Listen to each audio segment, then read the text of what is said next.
Okay, moving on, we go into like a step 4. We made a searching and fearless moral inventory of ourselves. So, like, how do you do like a searching and fearless moral inventory of yourself? Like, yeah, you pretty much instinctively know coming off like a alcohol and or drug abuse. You kind of instinctively know, like, yeah, I've been fucking up like a big time these past few years. So that's ultimately like why, like, going on like rant like last week with step 3, why you want to get like yourself set up with professional help, so that way you can lay the groundwork for uh, to better yourself. And like of course now we're starting to get into like the you start to become more involved in the group. So step 4 is like the groundwork where you're starting to now, hey, I gotta start telling people all this shit I've done and everything. And like now mind you, people that, especially like sponsors and everything, they have no legal obligation, like a psychiatrist or like a priest or even a lawyer. They're all bound by confidentiality. Sponsors aren't. So like and getting into like this fearless and moral inventory. So like, hey, look, I gotta like basically make a list of all the things I fucked up. Like, I stole a candy bar when I was 10 years old, and like, I gotta like write that down because, oh, hey, that led me down this road to drinking and everything. And like, oh, I got in trouble when I was in the 10th grade because I skipped school and everything, and that led me down to drinking and everything. It's like this searching and fearless moral inventory doesn't have anything to do with like what actually led you to drink. And a lot of like what's most common is things like okay, maybe you were suffering from depression, anxiety, or maybe you have like a bipolar disorder. You have some psychological underlying issue that led you to drink, not some moral and fearless moral inventory, or like the whole bullshit of that like a 4th step. So by doing like a getting this step is kind of in a sense like a setup for 5th step where you tell all your secrets and everything. So this is the kind of like the groundwork where now again the sponsors and stuff and people in AA, they're not bound by confidentiality. So you can sit there and like well, hey, like again, I stole a candy bar when I was 10 years old, and like I did all these like or I did like all like I was drinking and driving, like, and I got caught like 4 or 5 times, and like I have like a rap sheet a mile long, and like because when I was drinking, like a drunken disorderly harassment, this and that, and like you can sit there and go into like a sponsor with like making this list and everything of everything that you fucked up in life and everything, and then you have to basically go like with like as I hold up like a receipt or whatever, but like get the point. You write everything down, and then you have to go in like, yeah, here's all the stuff I fucked up with and everything. And again, like when you go to like a sponsor, they can turn around and be like, hey, yeah, did you hear what Fred just did? Like he said that he like did this and everything. So like when he was like 23, and like and then of course like they all the sponsor will tell his other sponsees and like other like longtime gurus or whatever, and like they'll all have a good laugh, and like and quite possibly if they aren't that good of the people to begin with, they could sit there and like start going around to like the people that you're trying to like reconnect with, like with family, like, hey, look, I'm trying to like hey, I'm doing like this, and so I'm trying to get my life in order,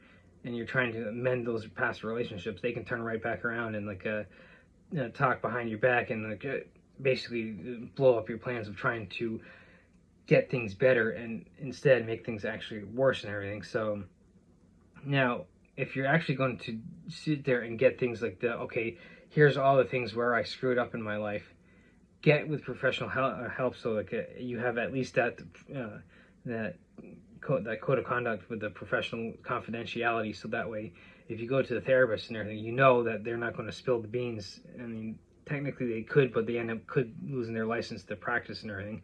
So that's why there's the confidentiality clause, and so that way you're not like having that cloud of like, oh my god, is so and so going to talk to like people behind my back and start destroying the relationships I'm trying to rebuild or something. No, so this is why I always say get professional help, and like and of course when it comes to like a actual like and like psychology and being able to unwind like what got you the drink and actually give you the help and pointing you into the right direction, you're going to be better served with like again with someone who's like a professional help who actually has years of like a study with education and years of practice, who basically knows what they're doing and can help you get through your issues that led you down the path of alcohol and or drug abuse. Not someone who just wants to play as a therapist who might not necessarily have an education in psychology. It's like it would be someone like me going in and telling like a nuclear physicist how to run a nuclear plant. Like, hey, look, you got to do this and this and this, and like, I have no education in nuclear physics, so how is it my place to go in and tell like a nuclear physicist how to do their job and how to run their life and everything when it comes to that job and everything?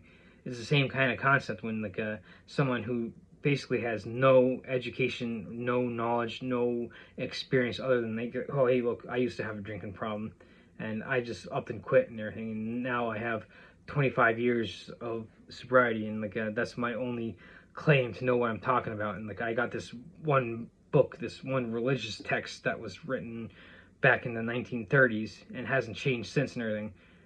Oh, what? You starting to get into psychology and science and everything? You don't need that bullshit and everything. Everything you need is right here in that book, which gets back to like the good old bite method and everything, and why AA is a cult and everything. So you're going to base like your stuff on someone who is like with step 4. You're going to start setting yourself up to like write down all your secrets and stuff and share with this with someone who basically has no business knowing what it what is going on with you in order to get yourself better and everything.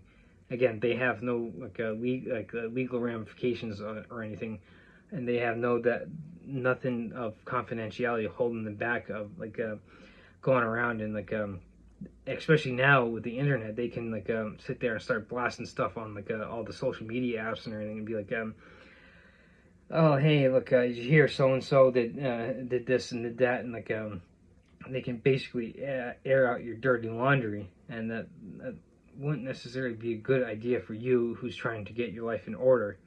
So this pretty much like we're now starting to move into with like step 4, where you kind of like set yourself up now that like you've beaten down with the first 3 steps of being completely powerless, completely hopeless, and completely worthless. Now like you're starting to set yourself up. Hey, look, you're going to come to us with AA, and we're going to keep beating those first 3 steps into you, and like beating down like in like the next few steps. You guys to tell us everything, so that way you become even more completely dependent on us, even though we stated that we're going to sit here and tell you that you're completely powerless, worthless, and hopeless and everything. So, as my cats are getting into stuff. So, you're going to turn around, like, and of course it gets to the heart of like community. Like, that's why I always mention like the Phoenix program, because that's like an actual community based on like fitness. Because now, this is my own anecdotal evidence, and so you can kind of have to chalk it up to the personal experience and like kind of subjective and like kind of like okay, that's just his opinion and everything. But like and the years I've gone to the gym and everything, you actually find people that are there to better themselves, and so like they're going to be like some of the people. The best people when it comes to actually getting things in order, at least for your physical health and everything.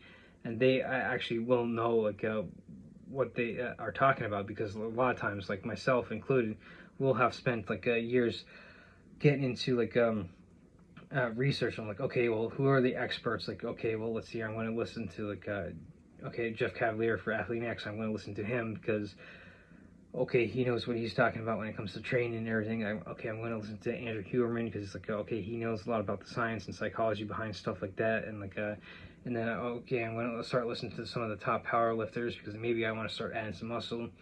I'm going to like start listening to some of the top bodybuilders, so that way I can start learning how to train effectively. I'm going to start listening to people who are like front runners for marathons, and so that way I can start increasing my cardiovascular health and everything. I start listening to people who actually know what they're talking about when it comes to like a physical fitness.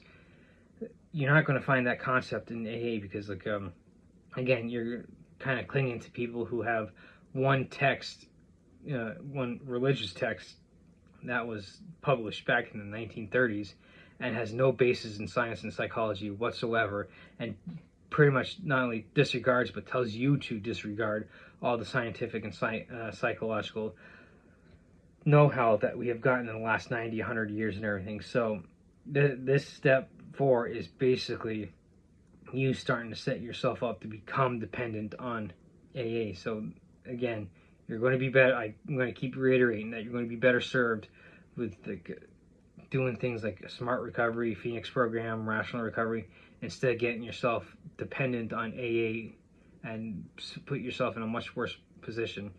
Get yourself in a better position instead with all the programs that I mentioned, which I've made videos on. So go check those out as well.